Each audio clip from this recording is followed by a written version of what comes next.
Армысыздар замандастар. Кешегі болып жатқан оқиғаларға қатысты өз пікірімді, ойымды білдіріп өтейін. Бұл құланның қасығына мылтықтың басуын жасайын деген ойым емес, бұған дейінгі айтып жүрген ойларымды қайтадан пысықтап өтейін дегенім. Алдымен ассамблея туралы. Бізде Қазақстан Халықтар Ассамблеясы деген ұйым қоғамдық ұйым болып 1995 жылы құрылып, ол Қазақстан Халқы Ассамблеясы деп 2007 жылы қайта құрылып, және 2008 жылы осы туралы заңда қабылдап тастадық. Заңға сәйкес және конституцияны да өзгертіп, Қазақстан парламентінің мәжілісіне ассамблеяның атынан 9 депутат сайланатын болды. Және осы заңның, жаңағы айтып өткен 2008 жылғы заңның бірінші бабына сәйкес бұл өзі мекеме болып құрылды, қоғамдық ұйым емес, яғни біздің қаржымызға. Екіншіден, 7-ші бабының, осы бабының 2-ші тармағына сәйкес Қазақстан Республикасының тұңғыш президентіне, елбасына Қазақстан Халқы Ассамблеясын өмір бойы басқару құқығы тиесілі. Естеріңізді сақтаңыздар. Хош делік. Енді қоғамдық ұйымнан оны мемлекеттік мекеме деңгейіне шейін көтердік. 9 депутат сайладық. Бұның несі заңсыз деп ойлауыңыз мүмкін? Әлбетте заңсыз. Біріншіден, бұл мекеме тағайындалмалы орган, ал парламент мәжілісі сайланбалы орган. Тағайындалмалы органнан сайланбалы органға өту бұл дүниежүзінде аналогы жоқ. Өздері сайттарына жазып қойыпты ғой, дүниежүзінде біздің аналогымыз жоқ деп. Әлбетте заңсыз болса аналогы жоқ болады да. Екіншіден, енді өзіңіз ойлап көріңізші, мектеп ол мекеме, түрме ол мекеме. Мектептен депутат сайланып жатыр, немесе түрмеден депутат сайлағысы келіп жатыр. Осындай болды ма? Сол сияқты болды. Әлбетте бұл заңды болар еді, егер де біз сол ассамблеяның мүшелерін өзіміз сайлап, соның ішінен өздері сайлаған болса, мәслихат сияқты біз жанама түрде дауысқа қатысқан болар едік. Ал біз оған қатысып жүрген жоқпыз, өйткені себебі бұны бұрынғы президент жасақтап, тізім бойынша өткізеді, тағайындайды, соның ішінен барып сайланады. Екіншіден, біз қарапайым пенделердің парламент мәжілісін сайлаған кезде бір-ақ дауысқа иеміз. Бір-ақ дауыс беру құқығымыз бар. Ал олардың 2 дауыс беру құқығы бар. Қалай? Мысалға, 15 қаңтар күні олар 98 депутат сайлауға 1 дауысын береді. Келесі күні өздерінің 9 депутатын сайлауға 2-ші дауысын береді. Ал біз 1 дауыспен қанағат тұтып қала береміз. Заңды ма? Әділетті ма? Әлбетте әділетсіз. Енді осы ассамблеяның міндетіне не кіреді? Жаңағы ассамблея туралы, Қазақстан Халқы Ассамблеясы туралы заңның 4-ші бабының 1-ші тармағында былай дейді: этносаралық қатынастар саласындағы тиімді өзара іс-қимылдарды қамтамасыз ету. 2-ші тармақ былай дейді: Қазақстан халқының бірлігін нығайту. Осы өзіне жүктелген міндеттерді орындап отыр ма? Кешегі қазақ түнген қақтығысында адам өлімі болғаннан кейін ол жақсы нәрсе емес. Құдай сақтасын. Бірақ біз жауырды жаба тоқымауымыз керек, өз ауруымызды жасырмауымыз керек, айтуымыз керек және себебін анықтап, оның алдын алуымыз керек.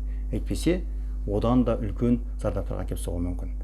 Кешегі қазақ түнген қарым-қатынасында, қақтығысында 1 депутатты 9 сайланған 9 депутаттың біреуін көрдіңіз бе? Көрген жоқсыз. Оның алдында болған былтырғы Қарағандыдағы қазақ-армян шиеленісі, Сарыағаштағы болған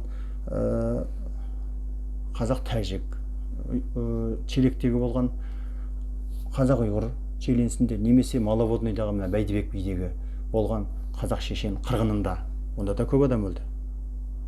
1 депутаттың төбесін көрдіңіз бе? Жоқ, көрген жоқсыз. Тіпті мына Сарыағашта болып жатқан қазақ-тәжік шиеленісінде олар өздерінің 20 жылдығын тойлап, марапат үлестіріп мәз болып жатқан болатын. Енді осы ұйым құрыла салып Назарбаевты Нобель сыйлығына ұсынған болатын. Назарбаев бұған дейін 8 рет бейбітшілік сақтау жолындағы Нобель сыйлығына ұсынылып, нәтижесіз болды. Енді бұдан кейін де нәтиже бола қойуы екіталай. Сондықтан өзінің міндеттерін орындамай отырған ұйымды біз өз қаржымызға сақтау тиімділігі бар ма, жоқ па? Енді Қордайдағы оқиғаға байланысты. Қордайдағы оқиға бұл ұлтаралық қарым-қатынас, шынымен ұлтаралық шиеленіс. Неге? Өйткен себебі мысалы Жамбылда одан басқа неміс халқы да тұрады. Сол қазақтарға Жамбыл облысындағы немістерді барып қырып келейік, аталарымыз кезінде соғысып өтті десеңіз, бір қазақ қозғала ма, қозғалмай ма? Жоқ, қозғалмайды. Неге? Өйткені ол қазаққа деген құрметін немістердің біледі. Ал дүнгенге неге өре түрегелді? Демек қордаланған проблема бар. Біз бұны жасырмай шешуіміз керек. Енді оның себебі неде? Себебі бірінші себебі ол 30 жыл бойына ұстанып келе жатқан саясатта. Таспен жапалақ тұрсаң да жапалақ өледі, жапалақпен тас тұрсаң да жапалақ өледі деген саясатты біз ұстанып келдік және оның құрбаны болып келдік. Яғни әлеуметтік теңсіздік. Жапалақтың күйін кім кешіп отқанын өзіңіз де біліп отқан шығарсыз.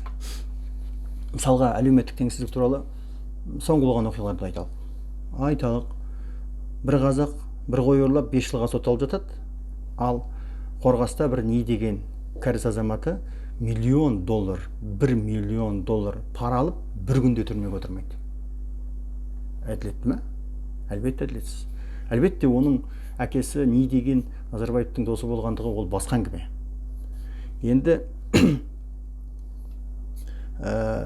біздің халық өзінің құқықтарын талап етіп Астанада, Алматыда митингіге шығады, қарусыз, бейбіт, қақтығыссыз, қарсылықсыз митингіге шығады, ал бірақ қойдай тиеп тұрып біздің полиция оны алып кетеді. Ал кешегі Қордайда бір топ полиция жүріп, екі шегірткенің айғыры сияқты дүнгенге әлдері келмей жүр. Және олардың жағасына жармасып, тапаншасына жармасып жүр. Ал осыны көріп тұрып, халық ашынбайды деп ойлайсыздар ма? Бір жерден бір қазақтар көтерілсін, қырып саласыздар. Мысалға, Жаңаөзенде болды ғой оқиға. Тек қана қазақтар бас көтерді, мылтықпен қырып салдыңыздар, киік атқандай болып. Ресми деректер бойынша 16 адам өлді. Оны халық көрмей отыр ма? Әлбетте көріп отыр. Мына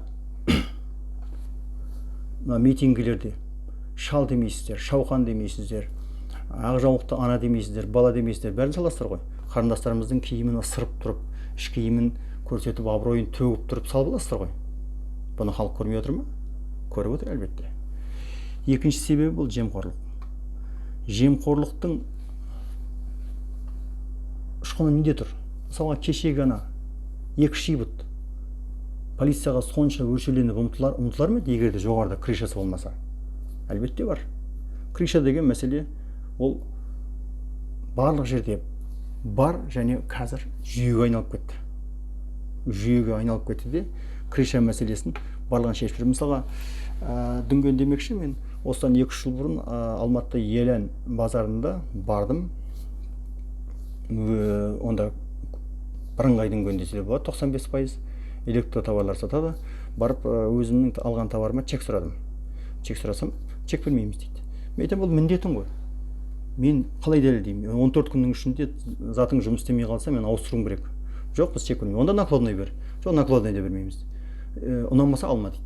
Мен 20 жылдан астам адамдармен жұмыс істеп жүрмін. Кімнің құрметпен қарап тұрғанын, кімнің менсінбей қарап тұрғанын анған қарам. Бұл жерде көзіңнен қайда барсаң онда бар, тіреп тұрған аспаныңды тастап жүр деген көзқарасты анық байқадым. Содан соң оның товарын алмай кеткеннен кейін бір топ студенттер жібердім, жаңағы чек сұраңдар деп. Олар бір күні чек бермеді. Бірақ чек бермесе фото видео фиксация жасаңдар деп. Өзім де фото фиксация жасап кеткем сол жерден.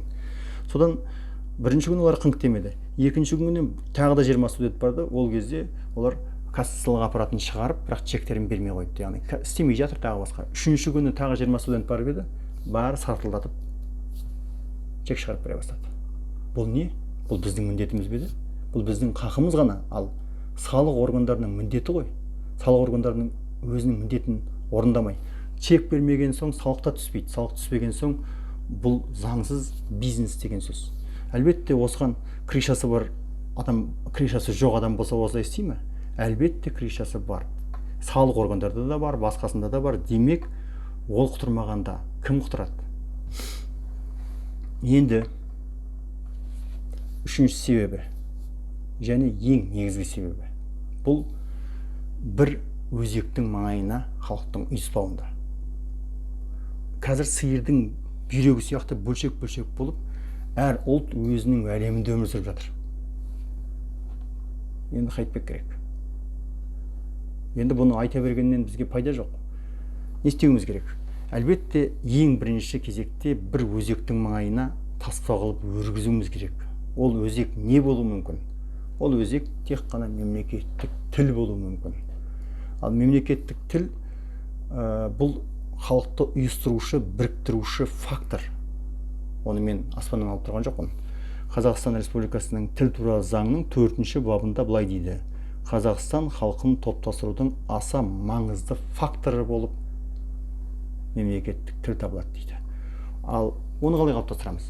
Оны әлбетте мына балабақшалар мен мектептерде, әзірге бастауыш класстарда тек қана мемлекеттік тілде оқытатын болу керек. Сол кезде ғана біз бір ұлттың маңайына, бір тілдің маңайына үй саламыз.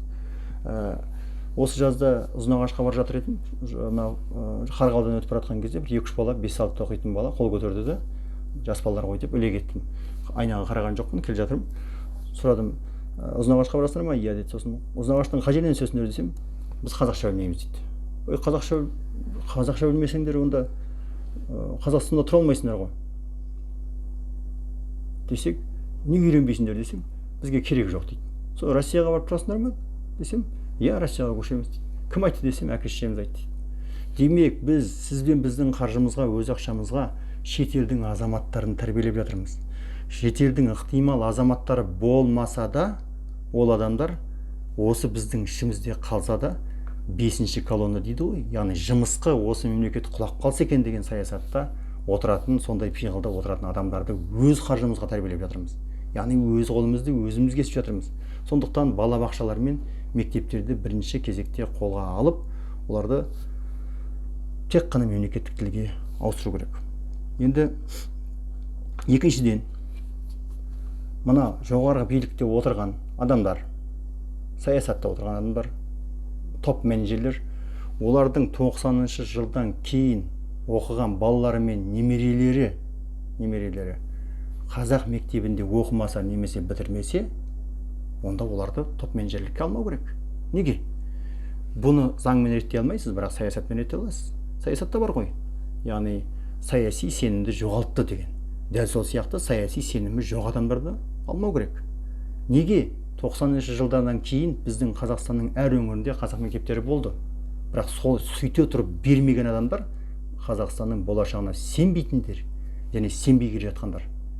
Демек, топ менеджерлердің біз саяси жолмен, заң жолмен емес, оның баласы мен немересі қай тілде оқып жатыр және оқып келді және біздің мемлекеттің болашағына сене ме деген адамдарды алсақ қана бізде алға жылжу болады. Ал соңынан айтарымыз, жаңағы айтқан ассамблеяны тарату керек. Өйткені біз оны өз қаржымызға ұстай алмаймыз. Оны қоғамдық ұйым деңгейіне түсіру керек. Ал қоғамдық ұйымды қаржыландыруды, оны өмір бойы басқаратын төрағасы өз қалтасынан қаржыландырамын десе, өзі білсін.